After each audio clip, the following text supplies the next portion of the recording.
Matapos iulat ng GMA News ang tungkol sa mga public swimming pool sa Maynila na bagsak sa health standards, pansamantalang ipinasara ng lokal na pamahalaan ang isa sa mga ito para linisin at isailalim sa pagsusuri. May live report si Victoria Tulad. Victoria?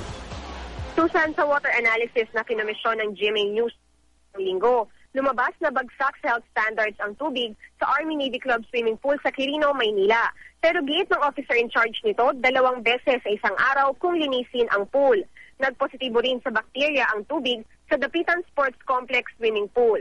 Kung noong mga nakaraang araw, punong-puno ito ng mga lumalangoy, kanina tahimik ang lugar matapos pansamantalang ipasara.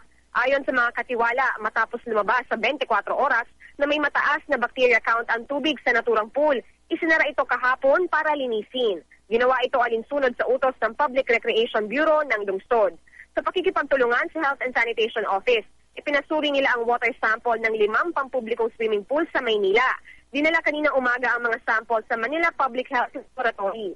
Ayon sa PRB, araw-araw nililinis ang tubig sa mga pampublikong swimming pool, pero kapag dumagsana ang mga lumalangoy, hindi naman mapipigilan na dumumi ito. Pakiusap na lang ng lokal na pamahalaan ng Maynila, mga nagpupunta sa public pools, huwag kalimutan ang proper hygiene para panatili ang kalinisan ng tubig. Pagdudura o iihis pang nasa pool, huwag din lalangoy kung kagagaling lang sa banyo o kung may buwan ng dalaw. Susan? Maraming salamat, Victoria Tulad.